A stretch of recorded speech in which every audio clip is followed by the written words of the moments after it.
So my name is Teresa Wilhelmsen. I'm the regional engineer for the Utah Lake Jordan River area office. One of my colleagues, Nathan, yesterday, I don't see Nathan here today, had mentioned that there are 7 regional offices throughout the state. And you heard from 3 of us yesterday and then me today. So what I'm going to be presenting to you guys on is water use database groups. And I'm going to do kind of a unique way, and you'll notice on the screens behind me or on each side of me, there's different information on each one. What I'm trying to do is I'll have the slide presentation that you'll see and you have a copy of. And I really tried to put the exam things in those slides so that you have them. Because really I want all of you to pass the exam and become certified, but really my goal is to help you understand what you're seeing when you look at our database. It'll help us greatly as we try to help you when you come into our office, and even have you prepare before you come into our office. So on the other side of me, you're going to see our database, and I'm going to walk us through some specific examples as I talk about water use groups. And I think that I saw on the attendance sheet several folks that are in my region, like Nephi City and a few others. So hopefully this will help you. So let me just get started. I'm going to pull up this first group. And I think from yesterday, you guys covered some basics. So I'm going to use some terms today that hopefully you remember from yesterday, like certificated, perfected, those types of things. If you have specific questions and you need me to go into more detail as I do the sample or the example that I'm going to bring up, stop me, ask that question. But if you have more general questions that are specific to your water rights, let's try to save them to the end. Or I'll even hang around for that first break that we can answer some more specific questions, because I think I have quite a bit of content in this presentation that I really want to cover, especially the last example. So I really want to get to that. So yesterday I think you realized, or if you deal with water rights, you realize how unique each water right is. And they are different owners, different points of diversion, everything. Every water right is unique. And the real interesting thing is that you have these water rights that some files are thick, some are thin. You have maps that relate to them. And what our brain children or brain trusts of our division have done is put those in this database. Do we capture everything in that database? We really try, and we really try to make that accurate, but it's not always accurate. And there are some other sources of information that are really helpful for you to know that exist, and so we'll cover some of those. But just keep in mind this database is dynamic. Water rights change, they move, ownership changes, and so we're constantly trying to keep up with that. And that's hence the disclaimer that several people showed that's on our database. But hopefully today I can kind of show you some things to watch for. And my goal, like I said today, I think many of you serve clients or you are municipalities yourself. My goal is to help you understand the database well enough that you can be incredible consultants to lots of folks that are needing help with their water rights. Because the more we teach you and get you to understand, the easier our jobs become, because we get pretty overwhelmed. Let me see. So let me just jump into this first slide here. Water use groups. I'm going to jump into some definitions. I think you're going to see these on the test. So what is a water use group? It's one or more water right that's listed on our database in a use group, and I'm going to show you what a use group is so that you can make that visual correlation. And every water right has one. So if you have a water right, you have a use group, and you need to understand what the structure of this water use group is. And why do we have them? It helps us determine supplemental relationships of water rights, how they relate to each other for the same beneficial use. We can define sole supplies in those use groups and group contributions in those use groups.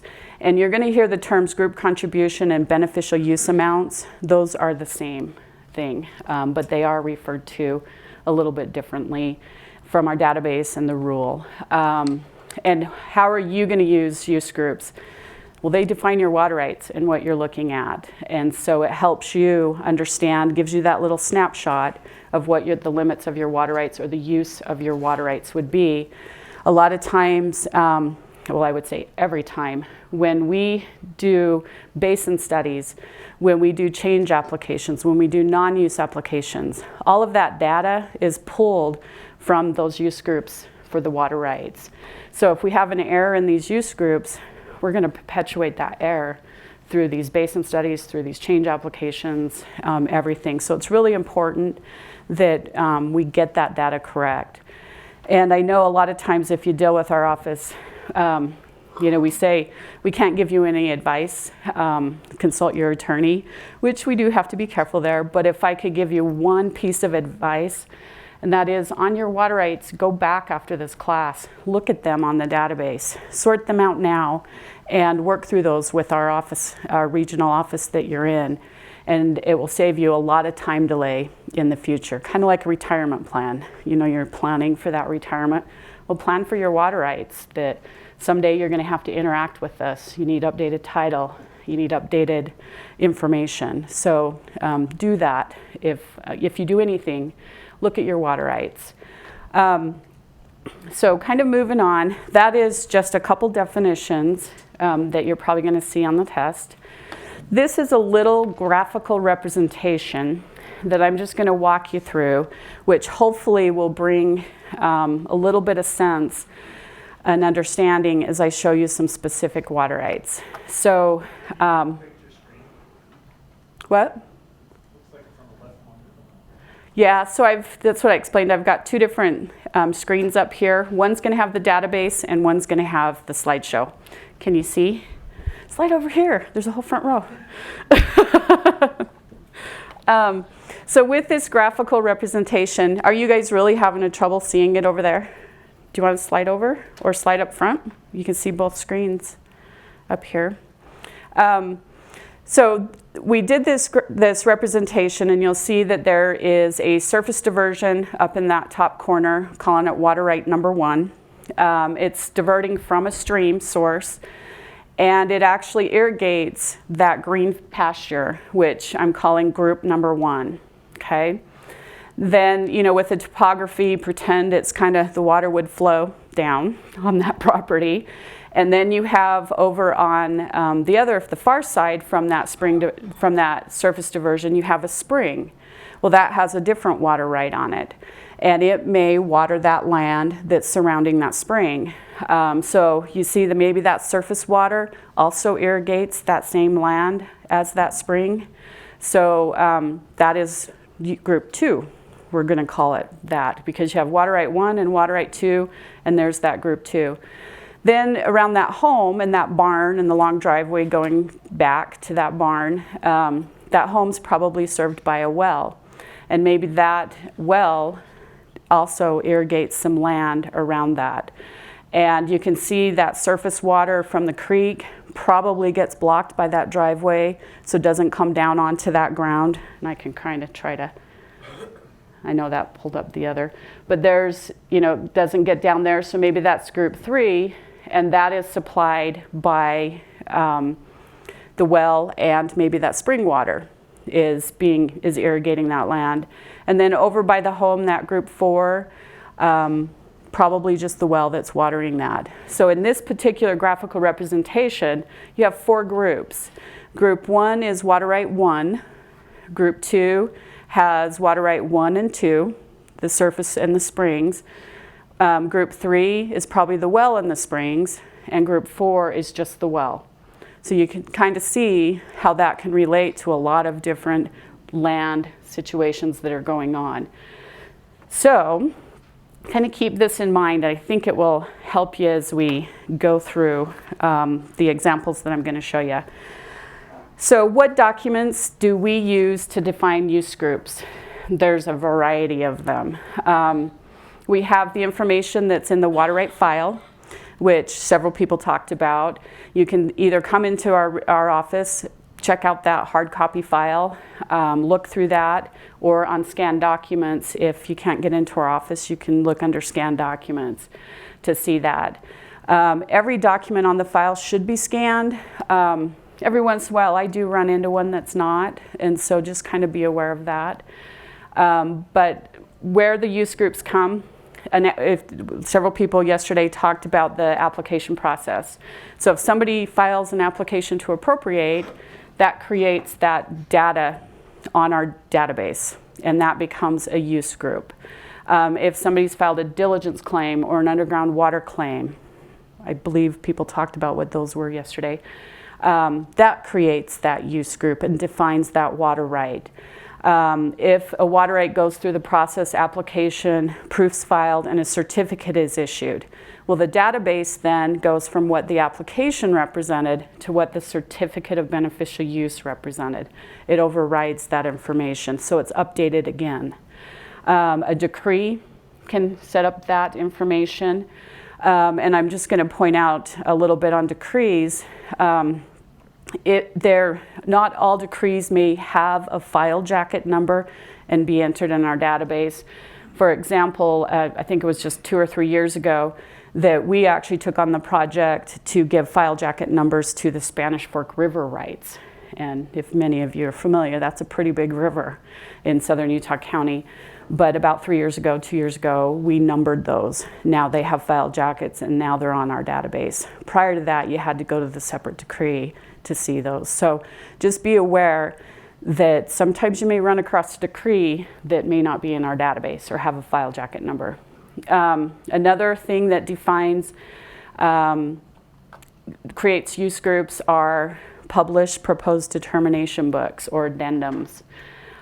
Those are defining documents that once they're published, if you have, say, a certificate or an underground diligence claim or decree, that published data could override and change that information again. So you can kind of see that through time, these water rights are dynamic because there could be various things that are happening on them. Another thing that helps us define use groups are the maps. And I can't stress that enough.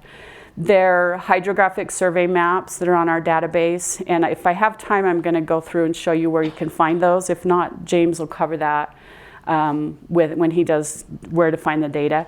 Hydrographic survey maps you're not going to see on the individual water rights. You're going to have to go to those separately. So keep in mind that there are some pieces of information that you'll have to search and find, which are on our database. So I'm going to bring up our first example. So I'm on our database. I'm assuming most of you know how to look up a water right a couple different ways. Programs, rights, and search, or this little search button over here, and you bring up the water right number. And my first example,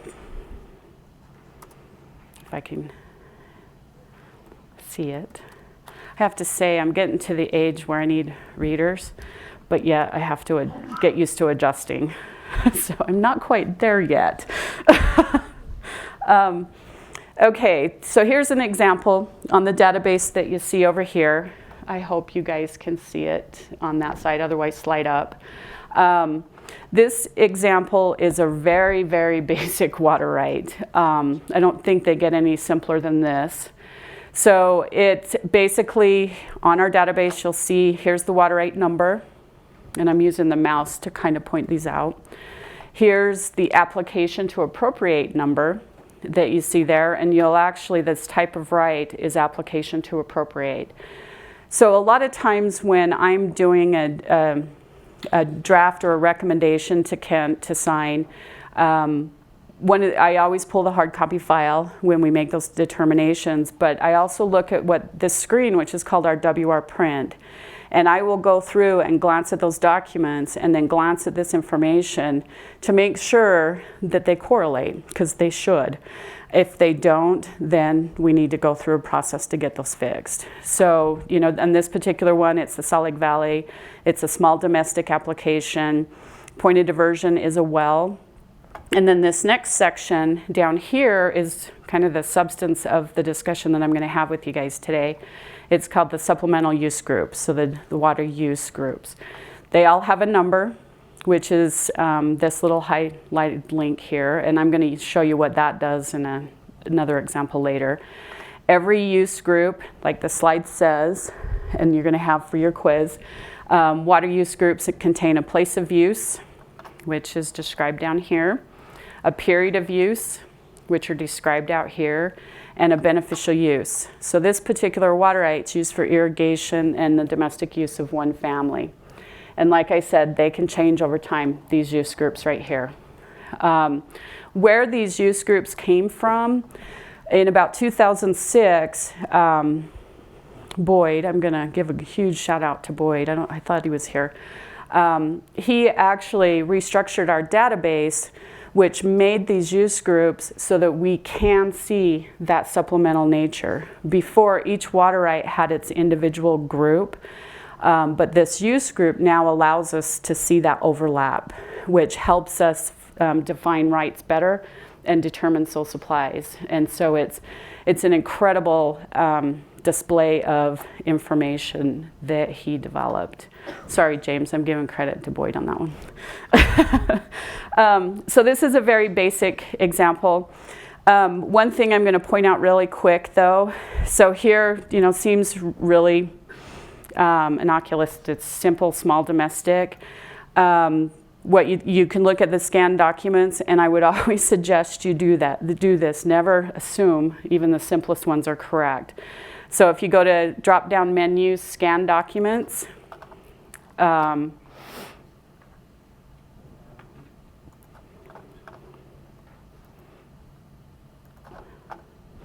don't have pop-ups set up. So scan documents. And I'm just going to point out something that I noticed on this particular water right. So on these scan documents, you can sort them chronological, or you can do a natural order on them. You can see here's the application to appropriate, here's the certificate, here's the proof and the proof map. And the other day I just clicked on this one and I pulled up this proof map. I think it's coming up. It's pretty old. It may take a while to get here. I know it. Wow. So here's this proof map that's drawn, and there's a house. Oh, and wait, there's another house. So that would throw a major red, and it did to me, threw up a red flag going, okay, why do I have two homes, but my database is saying one home? Well, looking at the documents that are on this file, there is an error in that database. That, I'm clicking on all kinds of things here. There's an error in that database where actually that water right, very simple water right, should say two families and that irrigation. So you see that when you look at those scan documents and compare what those are to what you're seeing on our screen. So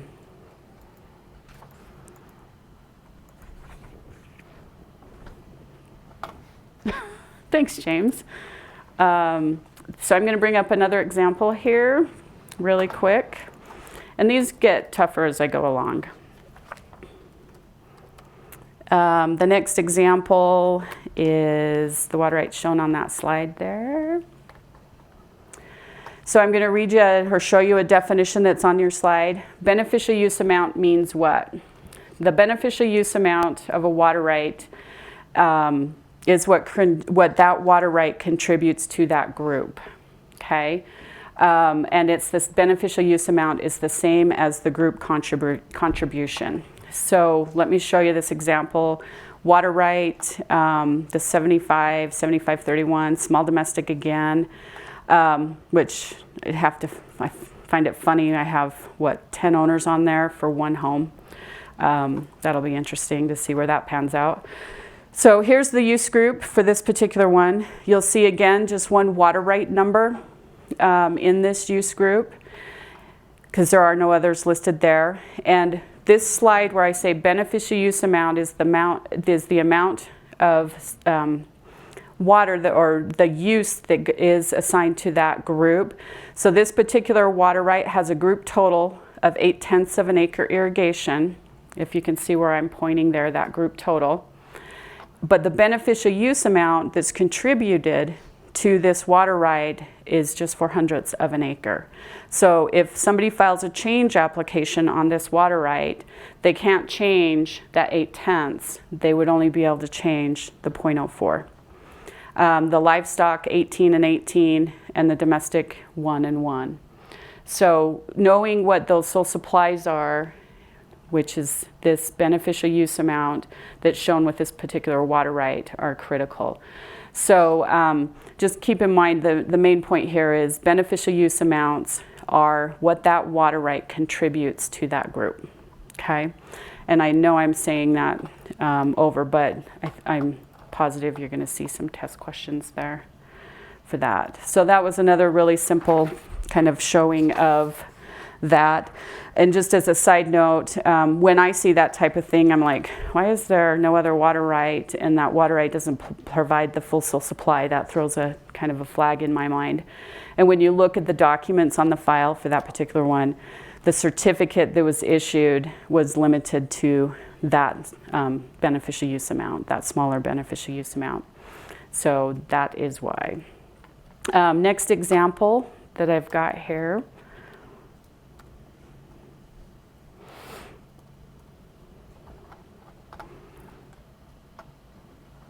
This one is getting a little more complicated.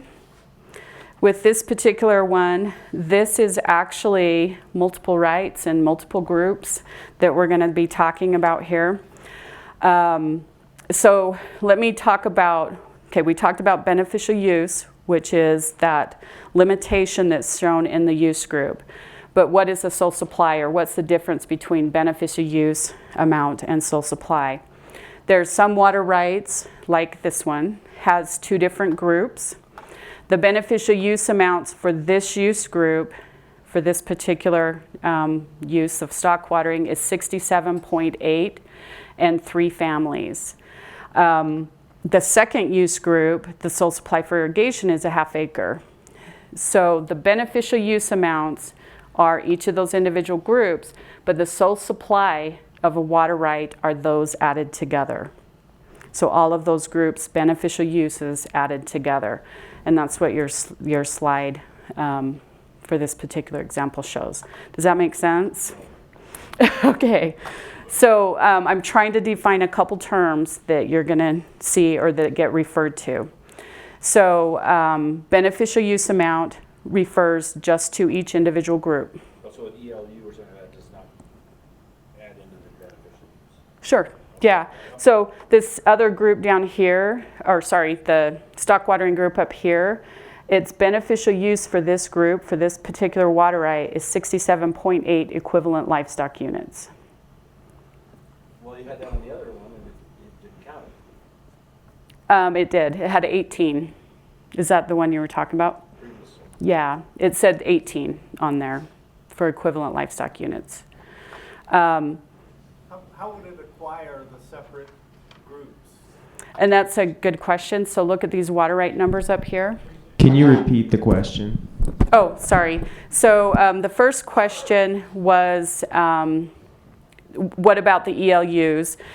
Is that the beneficial use? And yes, so it's 67.8 ELUs. So it's the ELU is the type of use, where the beneficial use amount is defining the quantity of that beneficial use amount. And then your question, now I forgot it. How does it acquire the separate groups? Okay. Become part of the water right? Okay, and these future examples I think will completely clear that up for you, but if they don't, then we'll cover it again. But I'll just show really quickly here. This first, how did the two groups get created for the water right is the question. I thought you were going to run around with the mic. So this first group, there's actually 4 water rights that are used for the stock watering in the domestic. And then this second group, the irrigation, is only provided by 3 water rights. So that 4th water right provides no contribution to the irrigation. It is only associated with the livestock and the domestic. So that's how those groups get defined, is which water rights contribute to that beneficial use. And this is kind of an interesting one, and I'm just going to show you a summary of what you're looking at here.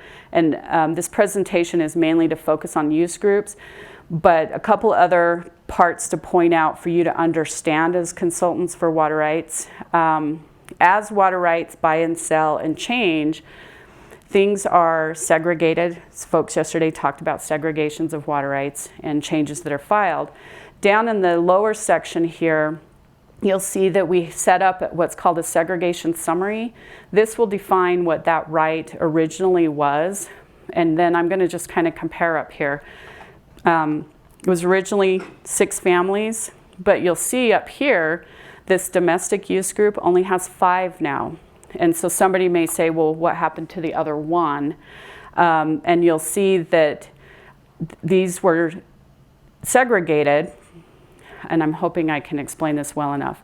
So there's a sole supply of 3 families left on this particular water right. Group total was 5. We started with 6. 3 have come off. So some people might say, how did you get 6? You took off 3, but you still have 3. And 5 listed there. Well, what you have to look at down here in the segregations, this first one was segregated. It got certificated in a different place for that family. So it no longer contributes to this original group up here. So it is sitting over here in its own group, and we have to reduce that group total to what is there. So that one was originally, it was taken off because that water right got certificated. These other 2 are non-perfected. They're not certificated, so they are still in this group. So can you kind of see how dynamic these groups can get depending on what's happening with the water rights? Let me go. So did I cover well enough for you guys to understand the difference between beneficial use amount and sole supply? That those are 2 different terms. And this slide is really trying to get at that, because you're going to have, that's going to be on the exam, so refer to that. Here's another example I'm going to bring up here. Another Salt Lake Valley. It was kind of interesting when I listened to Nathan and Mark and Ross present yesterday and then me today. I don't know if you guys have noticed, I did, but 4 of the regional engineers with our areas, and we really focus in our areas. So we use a lot of examples for what we deal with every day, and you can see the differences that we also deal with. But so here's another water right example, 5769, it's Salt Lake Valley again. And the points I'm trying to point out here with this slide, or the things I'm trying to point out with this, is that a water right can belong to more than 1 use group. This one has 3, which we've talked about. So a water right can have more than 1 use group. A use group can contain more than 1 water right. It doesn't have to just have 1 water right. And the water use group is used to define all of the beneficial use. It contains the place of use, type of use, period of use, and the quantity of the beneficial use. And I put those on the slide to help you as you answer questions, but you see all of that here. Would you go over that one more time on the number of water rights in a group and number of groups in a water right? Sure. So a use group can belong, or a water right can belong to more than 1 group. So like you see here, this particular one is in 3 groups. And a group can contain more than one water right, 4, 5, 3.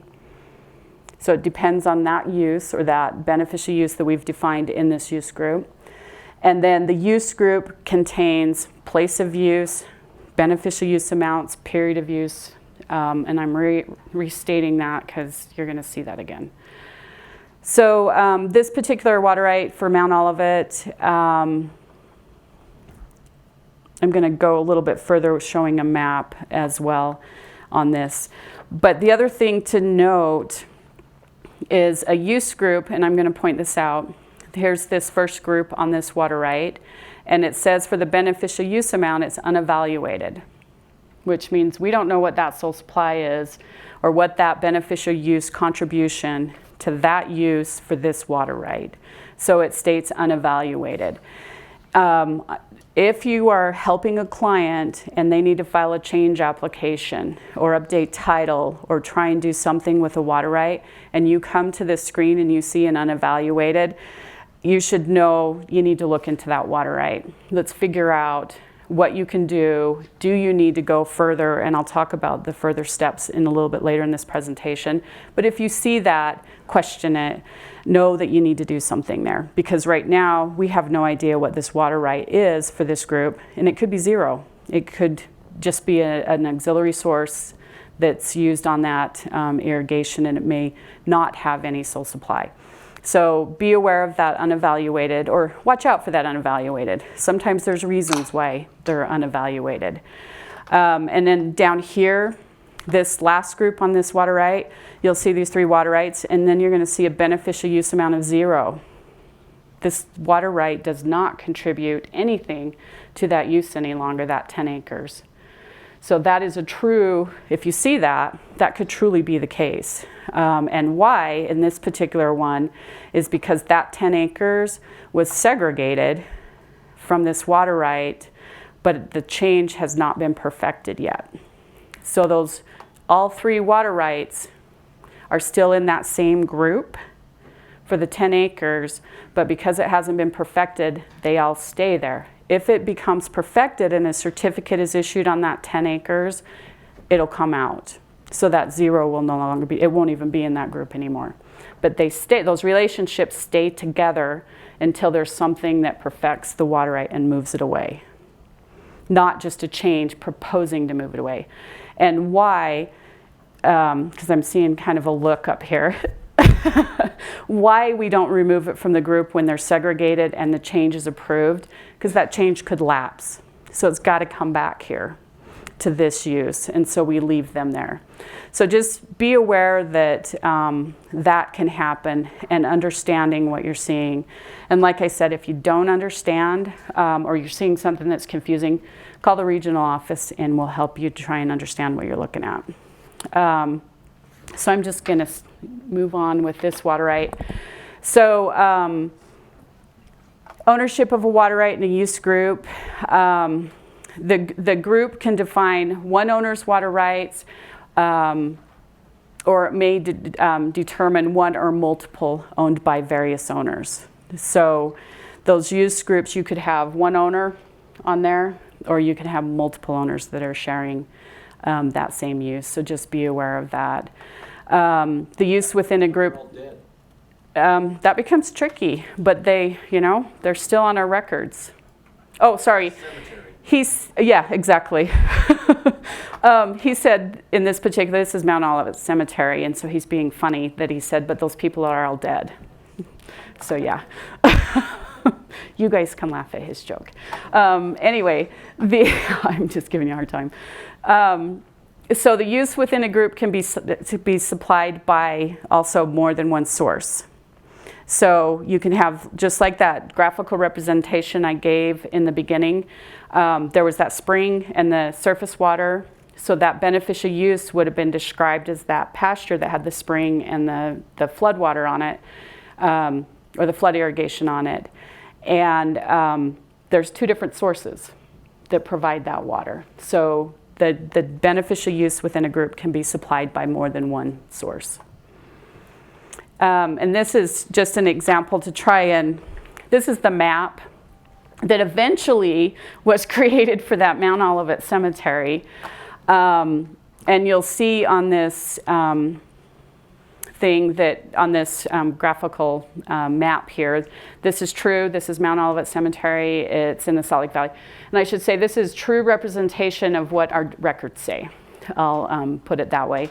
So up in that blue area was the original cemetery that was established, 20 acre under a part of when the Army came in, and a reservation for that land was done for the cemetery. So that was supplied originally from Red Butte Creek. So there's one source. Then they applied for a well application to appropriate, which is that lower orange. And they supplemented because they wanted to expand that. And then you'll kind of see the hatched little areas where the roads are, and those two little areas that are taken out of that map. That actually represents that 10 acres that was sold and taken out because those areas were developed, and it went to another entity. So you can kind of see where those groups come from. And in that bottom of that slide, very teeny, you can actually go to this water right and see this map if you want to take a look at that more detail. But you can see those groups and those sources and the water rights. So there's the 3 different groups like I showed you on the database. And there's kind of the physical why. There's those 3 different database groups there. So why do you need to file, or why do you need to define your beneficial use? For our region, a lot of times it's because somebody has sold the water right, they need to segregate it, and they need to file a change application. So you have to do that, do this before you can segregate or file a change. So if you see unevaluated and you've just bought this water right from somebody, you want to get that defined. And where it becomes tricky is sometimes in those groups, people may be deceased and you got to get their signature, or you got to get them to update title and then sign. So there's this process that can take some time to work through. So the sooner you start solving this, the better off you're going to be. Let's see. Yeah, and this next little part of that slide, it says defining the beneficial use so that it can be properly defined if you need to use that water right independent of the other water rights within that group. You know what that limitation is going to be, say for that well or from that creek. So another example here I'm going to bring up.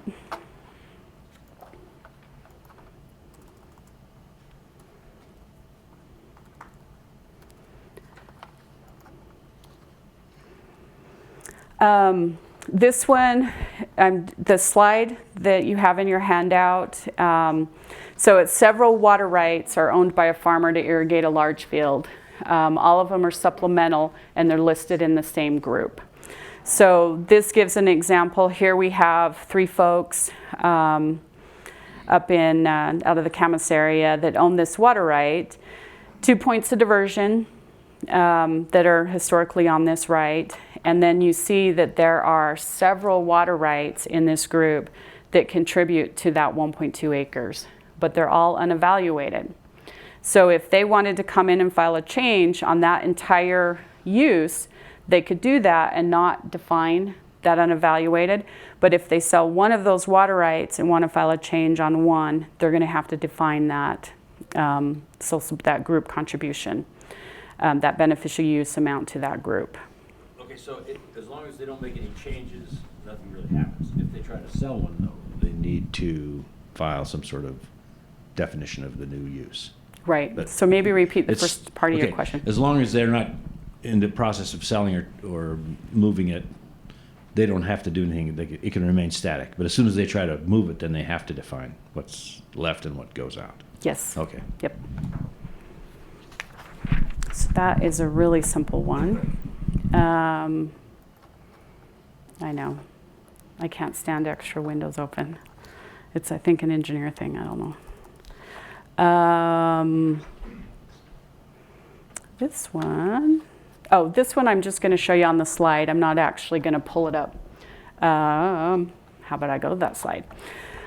This is another example of actual piece of land. If you can look at your handout there, and unfortunately you're in black and white on your handouts, but hopefully you can see the screen. So just to kind of show you or walk you through a little bit of a dynamic for this, what happened with this particular piece of land. So originally a claim was filed. You see that blue, that actually encompassed, and that blue sits under that green. So that diligence claim got filed for that entire parcel of land, and it covered that entire land. Then they had an application that they filed, another water right, the green, that came in later and was for some different land that it described on that water right as well. So you see that blue, where the green, and I'm referring to them for color coding here, did not overlap. And so that blue is one group, because it's the only water right that's supplied where that blue is plotted. The green has two water rights because it overlapped the two. So you can envision in our database, we're going to have those as use groups for that particular water right, because they represent different beneficial uses that those water rights contribute to. On this particular example too, we had two other water rights get certificated later, and that's where the purple and that red comes from. So if you think about it, that purple has in its group blue water right and purple water right supplying that ground. The orange has blue, green, orange, and probably purple in there. So do you kind of see where that water is being used becomes critical to helping us determine what rights supply that use. And let's talk about that, why this is also so critical. Let's say somebody sells green, and water rights are pertinent to the land where they're used. So they sell the green. What water rights did they get title to? They probably didn't get title to that purple because it's not part of the green. But they probably got title to that certificate, or where I guess the purple probably overlaps that green. So they didn't, that will determine because it's pertinent to that land. So they didn't get olive blue when they bought green land, because not olive blue is pertinent to that green. Does that make sense? So that's why these use groups and defining where that water right is being used is so critical, because as you're buying and selling land, the water goes with it if it's pertinent. So that's just a kind of an example to show you there of why it's so critical. Another example,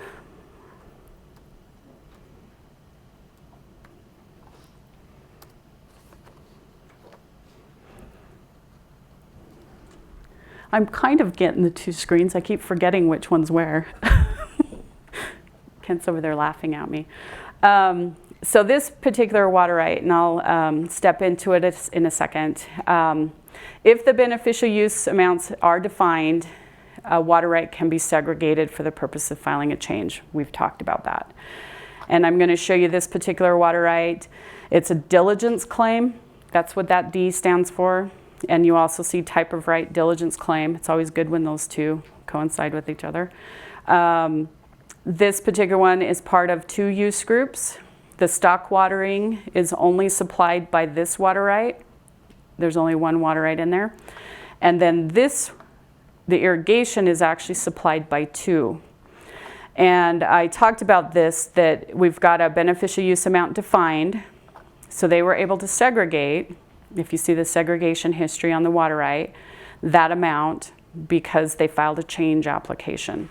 So this change application is currently under review by us, but it remains in this group because it's not been certificated and moved away. It just was segregated, a piece pulled off. It's still part of this original 14.87 acres until a change gets approved and it's perfected and a certificate is issued. Then it will come out of that group. But until then, it stays in that group. The next one, let me pull this one up.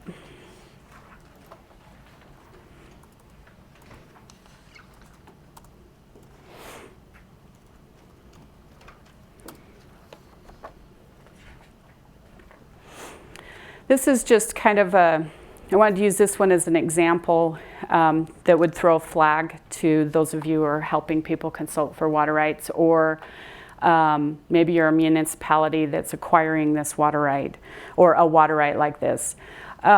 Sometimes in a water right, it may define a particular use, and I'm going to kind of show you this has been clarified, but it doesn't represent necessarily the underground claim. So as we look at scanned documents for this particular one, and on the slide, the main point that we're trying to get across is that if you see wording like used with or supplemental with or help irrigate, but yet your water right doesn't have the sole supplier beneficial use amount defined, but you run across that on one of the defining documents in the file, that should throw a flag to you that that water right probably is supplemental, even though it doesn't show that on the database. And this is a particular example where that happened. This was originally an underground water users claim. Here's the link to that document. I'm just going to click on this second document. Am I going to get another loop here? Actually, I didn't want that. I wanted the...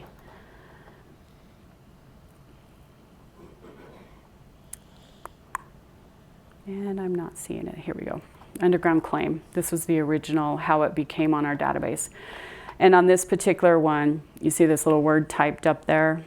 Somebody added that this water right is used to help irrigate the 15 acres. The database originally said 15 acres. Somebody sold it for 15 acres, but there was supplemental water rights. So just be careful as you're acquiring rights or you're selling rights that you don't get yourself in trouble by selling more than what potentially is there. This particular water right, it's in an adjudication area. They filed a change application, then they filed an election, and then we took a water user's claim on it. And it is defined as the 1.42. So it had, going through that process, it got defined for a sole supply of 1.42 and was removed from that original 15 acres that it was helping to supply. So just an example there. You're going to get a mic here because you raised your hand. You ready? Sure. If an original right is sold away from a supplemental supply, can that supplemental become the sole supply? Yes, it would. That's why you define it, because you are trying to define the sole supply of that water right because you've sold it. So then you know what you have left or what you bought, depending on what side. So the supplement then can be the sole supply. Yes. Okay. Mm-hmm.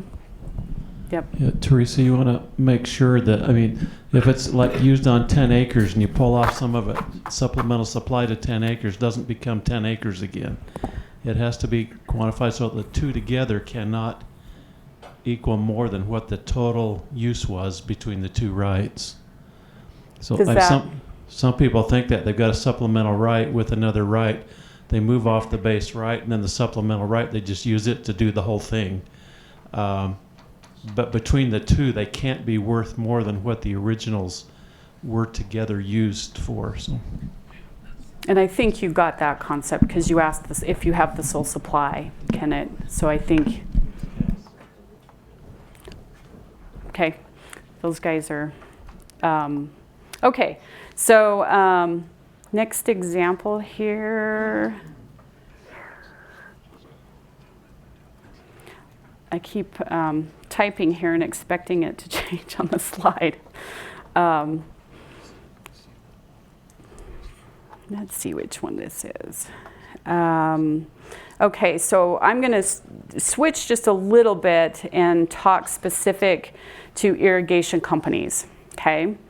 And these next three examples will kind of show how irrigation companies can be represented differently in our database. So in this particular example, this 551324, a use group can contain a water right that's owned by an individual or it can contain rights owned by an irrigation company. And what does that mean? So this particular water rights, a diligence claim, you'll see there's a whole slew of water rights in this group for stock watering and irrigation.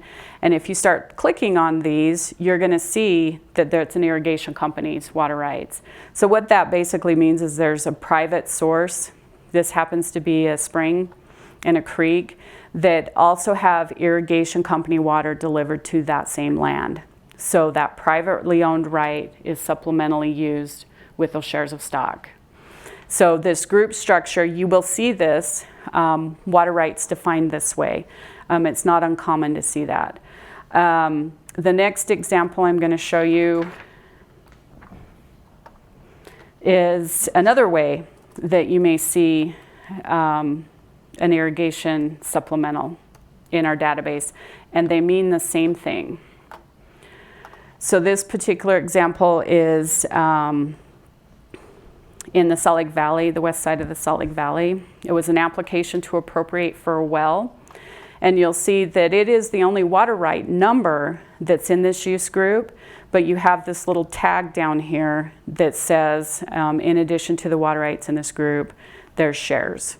So whether you have all of the company's numbers listed in the group or you have this little flag, they mean the same thing, that there's private rights and irrigation company rights that supply that sole supply or provide that use, water for that use.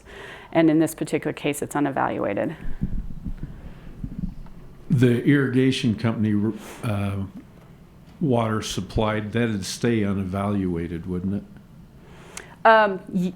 Yes, in this particular case, it may or may not, depending on what's happening. Usually what you'll see is on this particular example, we'll define the private right, the well right, and then the irrigation company may have 5 or 6 different water rights, but their relationship to each other will remain unevaluated.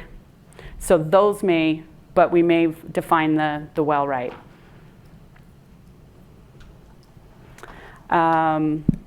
One other example, and this particular one is one to be aware of, relates to irrigation companies again. This 59 Salt Lake Valley again. What this is called a share statement. And I have to say, I don't know if anybody covered yesterday share statements. I'm getting a no over there. So this is what we call a share statement. And I'll give you some pointers how you know this. Here's the water right number. You'll see this little link here to the company. And then you'll see it says shares of stock 54. That's a clue that this is a share statement. You'll also see there is no priority date listed here. It's blank, and the status is blank. Because when somebody files a change application on company shares, a lot of times that company has multiple water rights that have varying priorities and varying statuses. So a share statement is a representation that has a file jacket number of that company, and it's based on that number of shares that change application was filed on. So you'll see here, this is still showing North Jordan's points of diversion. And then the use group is quite a bit different as well. All it has is an irrigation use in there, and the place of use, it says, within the service area of North Jordan Irrigation Company. So a share statement will contain some different information, and also here, source of information, share statement, type of right, water company shares. So this is it's associated with an irrigation company, but a shareholder came in, got a change application, the company signed it, and then we went through a change application process to move those shares to something else. So I just point that out, that you will see that too. And you'll see there is no place to define a beneficial use amount, because in order for us to even do this share statement, we had to know what that was worth, what those shares were worth. So let me keep moving on here. And am I till 9:30 or 10? I'm till 10, right? Okay. I saw Frank walk by, and so I started getting nervous. I only had 5 minutes left. And I've got a whole bunch more to bore you with. So here's another example of a water right. And this is on your slide. Pay attention to this slide. This may be on the quiz. What if you have a water right that has water right numbers listed from other areas? It's not within its geographical or hydrological basin area. And what that means, and maybe the Bureau guys better know this, it means that that use is going to be associated with a federal project where there may be import water. So this particular water right, 55, 11, 20, what I mean by that is when you look at this use group, 55 designates the area. I don't know if this was talked about yesterday. I know John Mann has previously explained what these numbers mean. But this actually tells us where within the state this water right is, this first 55 designation. So when I look at this use group, you see I see 35 area numbers, 43 area numbers, and then also the 55 area numbers. And what this tells me is we've got Weber water, we've got Duchesne water, and then we've got natural basin water to the Provo that is providing this beneficial use. And they're supplemental because those import waters come into that basin, and so they're represented within that same group. Sometimes we also have strawberry water for this particular region, and sometimes you'll actually see that link where we link those to those company rights or those project rights instead of listing all the numbers here. But just to point that out real quick, because I think you're going to see that. So the place of use in a water right group, this place of use that's down here, it defines the authorized and recognized place of use. So if you're using water that's not defined in this place of use, you need to get a change application filed. And this place of use should be consistent with our files. So pay attention. And the mic got handed out for a question. So the first two numbers on each water right, you say is from a basin. Where do you find where all those mean? There was that map that was shown, several people had in their presentation, and James is pointing at me that he will show where you can see that at. It's right on our homepage, and you can click on that, and we'll list those numbers. I know we've had that as part of a presentation before, but it might have got missed.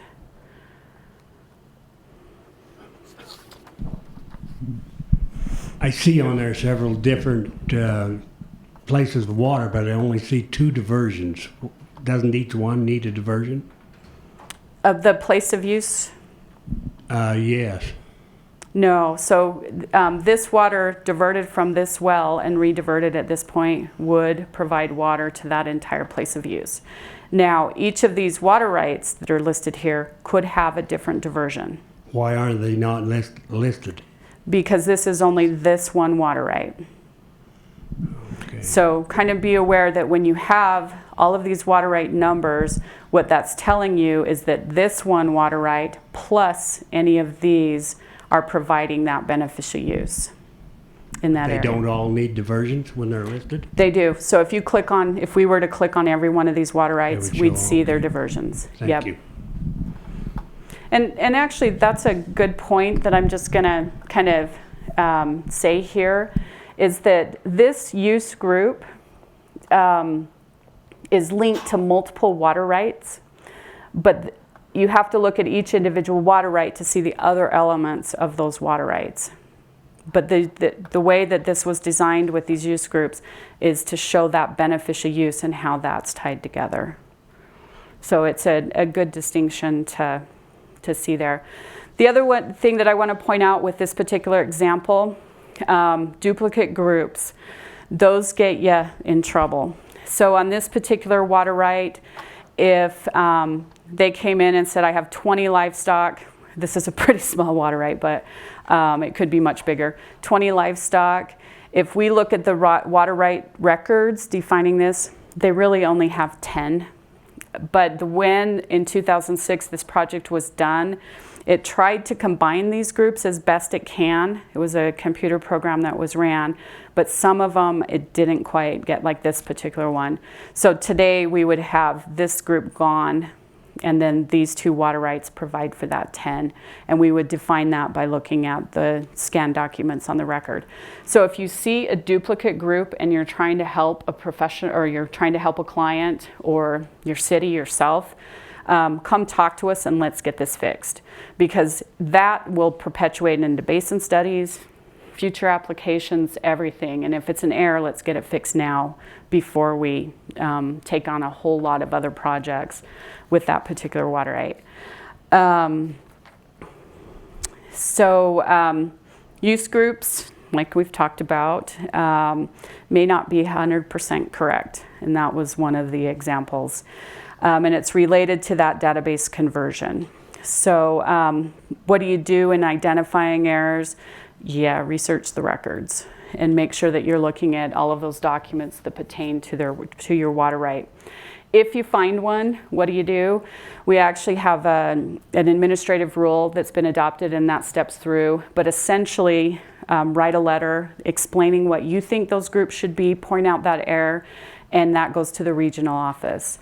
And then we work through those requests to get that updated. And in some cases, we may have you come in and have a meeting with us and help us understand what you're seeing, and then we'll show you what we're seeing to get that fixed.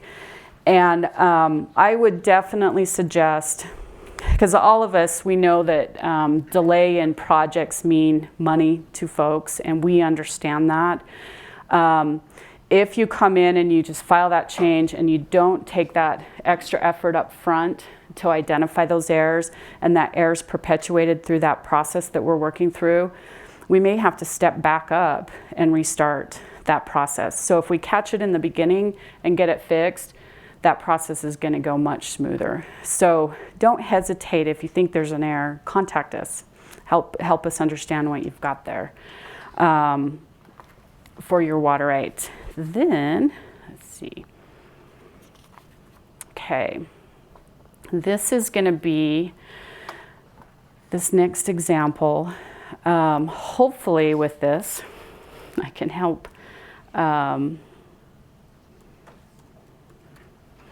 of wrap together to show how these groups can be so dynamic through the process or through time. So a takeaway from this is research the records, make sure that the documentation supports the database. And I know I've said that over and over again, but I can't stress that enough. Groups are dynamic, they change, and there can be a chronological change or order of occurrence that you need to pay attention to. So up here I'm going to bring up this example, which is for Springville, actually. And on that other side of the slide, this particular water right, this application to appropriate, started as an application to appropriate. It was in our database as represented what they applied for. Then they certificated that water right. So they got a certificate of beneficial use. And that then defined the water right, and the database got changed. The use groups got changed. The points of diversion even got changed. So it sat as a certificated water right on our database. Then an adjudication happened to that water right, and you're going to have a brief presentation on an adjudication.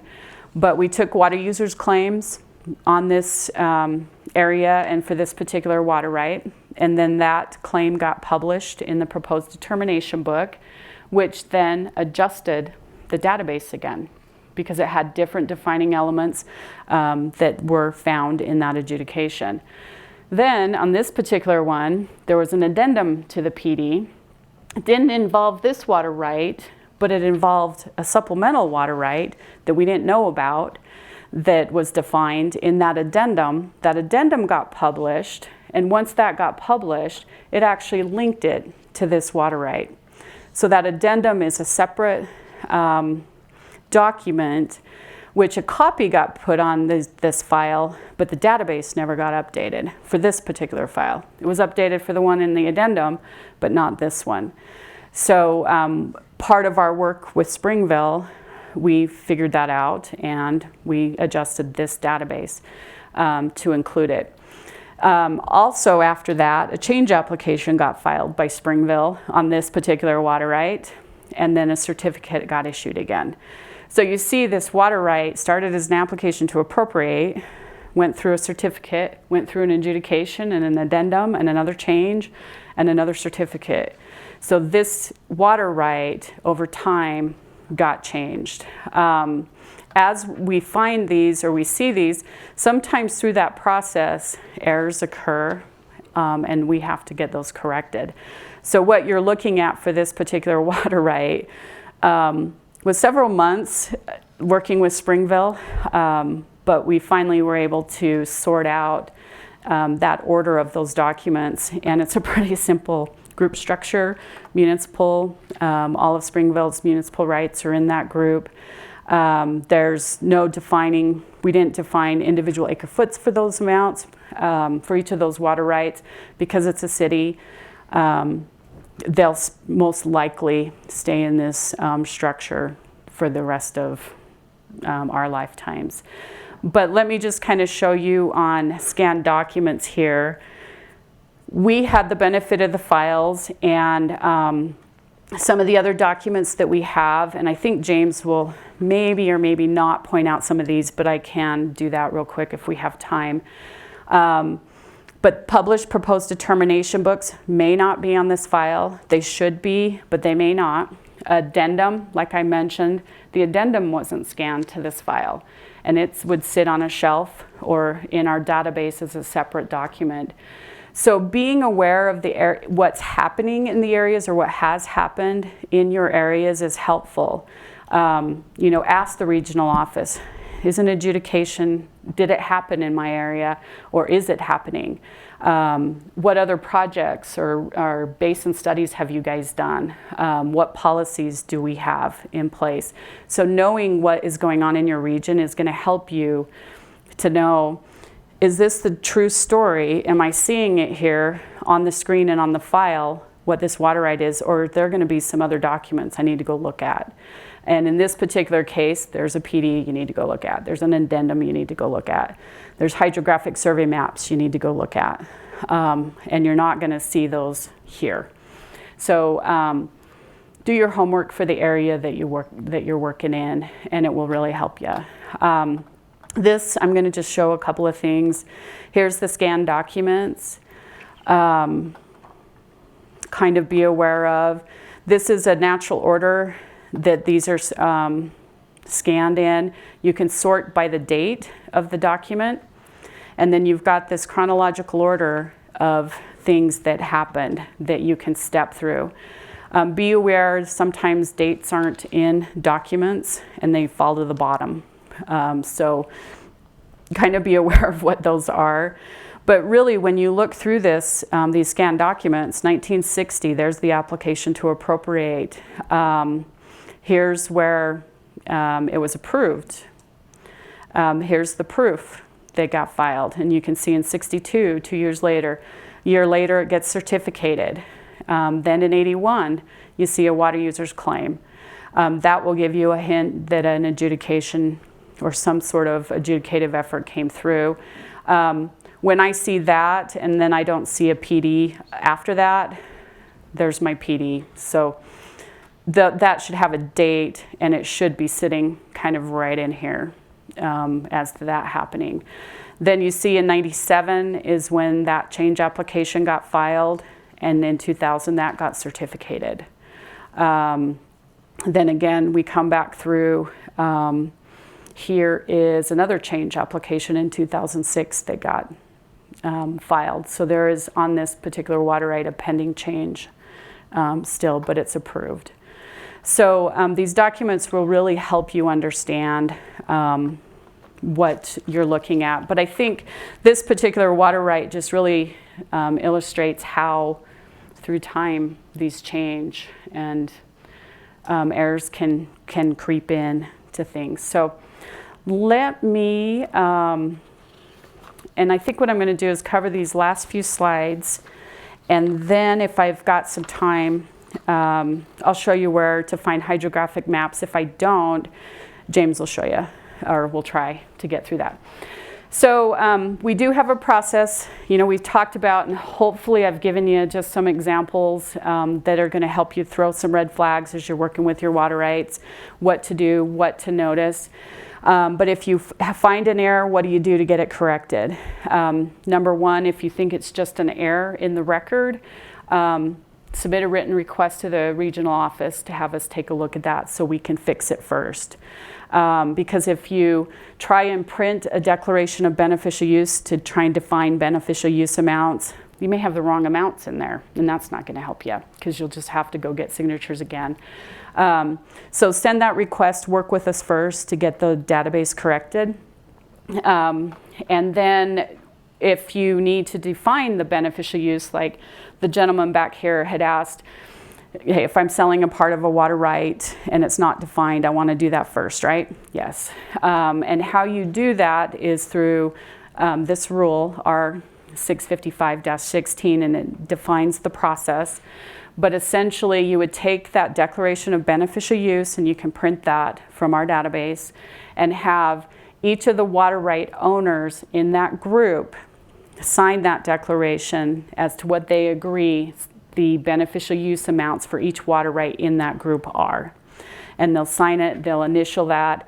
Once we have that complete declaration submitted, we'll take that and update our records to define a beneficial use amount or a sole supply for the water rights. You know, we've talked about deceased people today. So what happens if they're deceased and these people or these water right owners, you can't find them, they're just no longer around? You can then document the process you've gone through to identify who those owners are, how you identified them, submit that information to us under an application of apportionment. But you have to go through, first ask us to look at that if you think there's an error, go through that declaration process, but if you can't complete that declaration process, then you can file an application for apportionment. Then what that triggers is a process that we go through to notify the owners that you've tried to attempt to notify, and we give that public notice to those folks.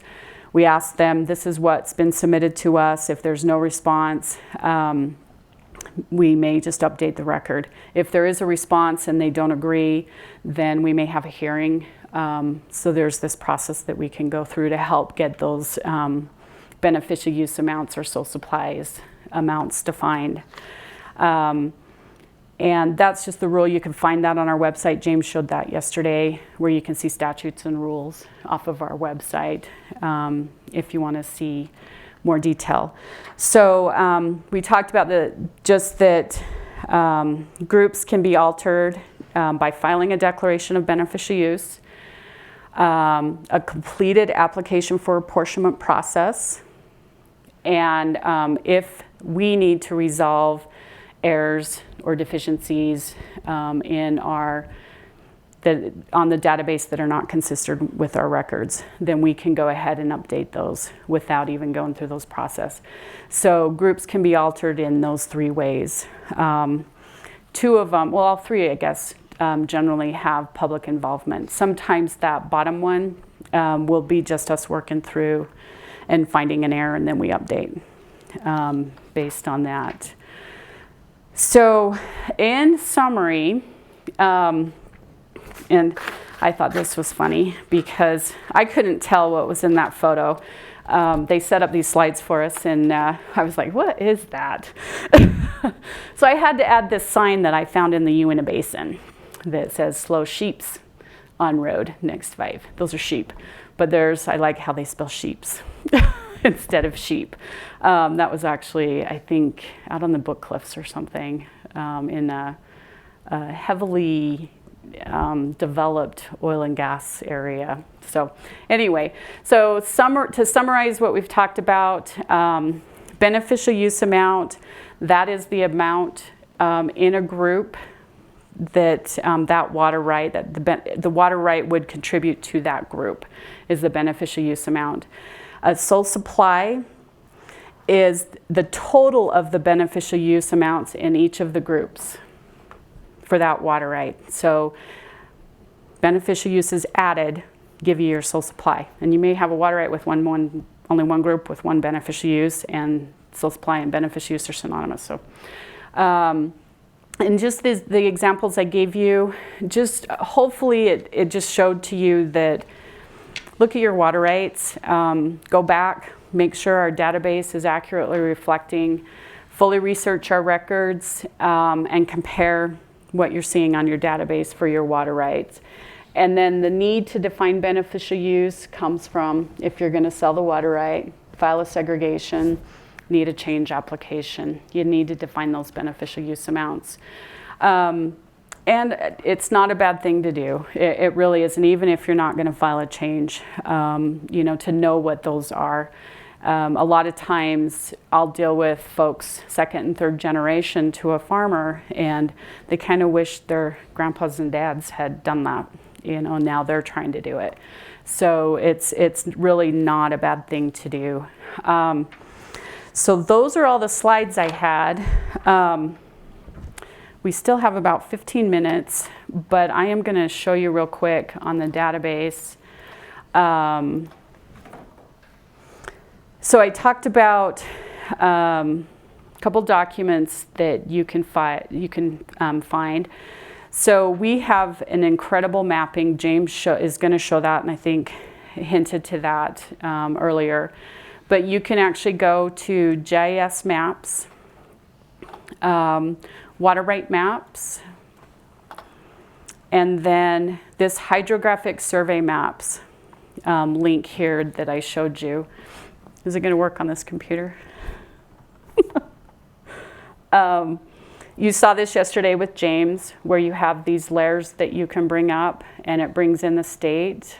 Here you can click on the hydrographic survey maps that they have rectified across the state. So that's where we have completed the project. They're still working through several areas and getting these updated. But for example, I'm just going to zoom in here to Hobble Creek, actually. Let me get you something that will give you something to see.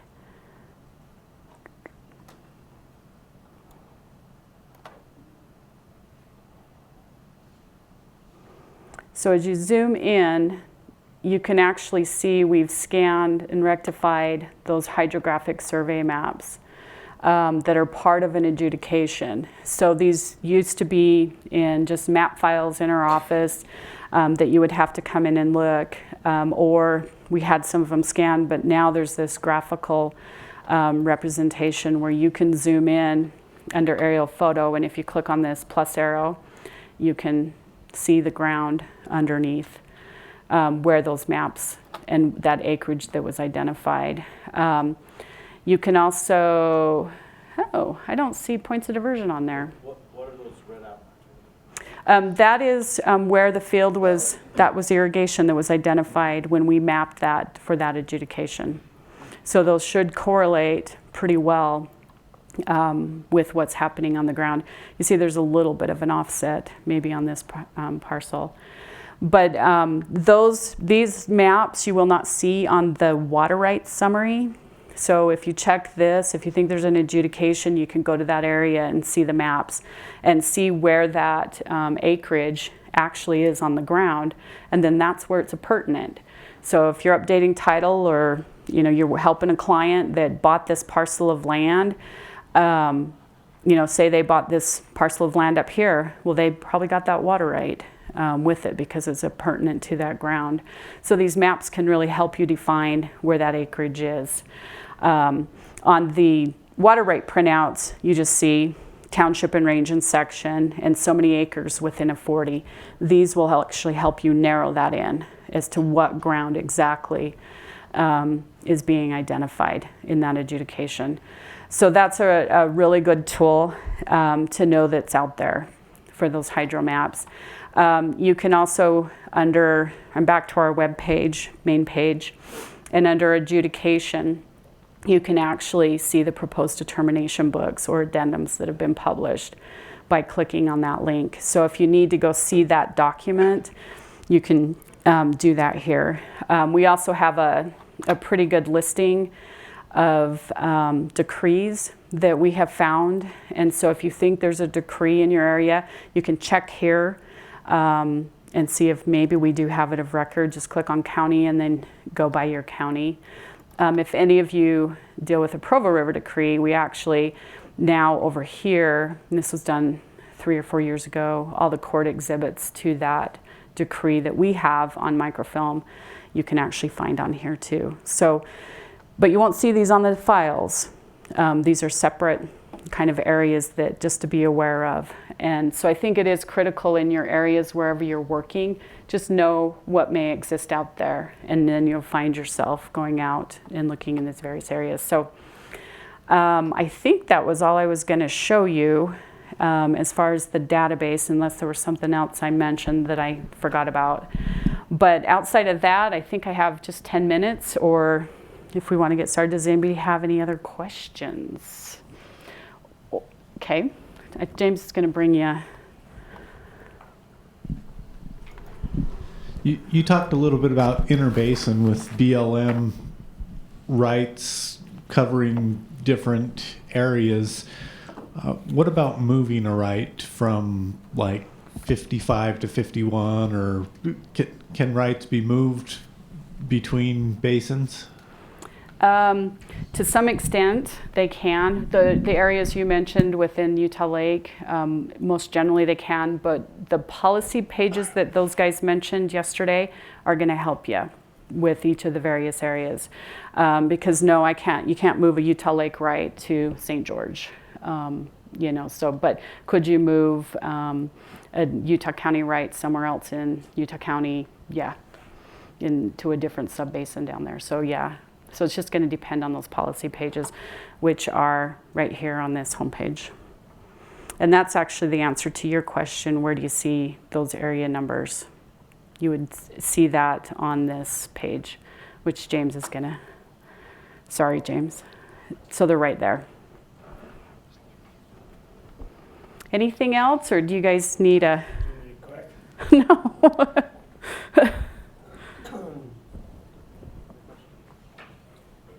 Asking too many questions, but going back to your red lines of what was adjudicated, because of sprinkler irrigation, a lot of those lines were made when they flood irrigated. When you sprinkler irrigate, you need, and you might sprinkle to get your sprinkler run, it might go over those adjudicated lines. Do you have to come in and change that, or? Yeah, if you're not within your approved place of use, you need to file a change application. And we could have a whole discussion on flood to sprinkler, but. I do. How do you claim the ones that they sprinkle on the road? Oh, I know that forfeiture became a real hot topic yesterday, so. Sorry, he asked about how do you claim when they're sprinkling a road. Well, if it was part of that red and there's a road going through there now, that word forfeiture may come up potentially. Or you file a change and move it somewhere else. Forfeit the road? Or sure. He asked if he could forfeit the road. Anything else? Yes. I think he's going to bring you a mic. We want him to run around. Burn the calories from. So are the lines, the adjudicated lines, surveyed by a professional surveyor? By our staff, our adjudication staff. So we actually went out and mapped those areas. And most of our adjudication staff are not licensed surveyors. Okay, so if you want to make a change, then your staff comes out and makes the change? No, you would. So if you're not going to use it, say within those red lines, you're doing a different pasture, then the owner of that water right would come in and file that change application and indicate where they're going to use it. To what accuracy? Just an application map, but then when you file proof, and They talked about this yesterday. So the application map would just give a representation of that general project. And then once you perfect and file proof, then yes, it's surveyed in and a proof map is created by a licensed engineer or land surveyor. Okay. I think that's it. I have one last question. What? Do you think you could take this team and take them to the Middle East and get everything worked out? Can you want to repeat that? He wanted to know whatever team he's referring to. I think it's you guys. Division of Water Rights. And take the team of Division of Water Rights to the Middle East and solve the world's problems. I don't think so. Although we have one amazing colleague that has served, so, and still does. But anyway, that's all I have for you guys. Hopefully it was helpful. Thank you.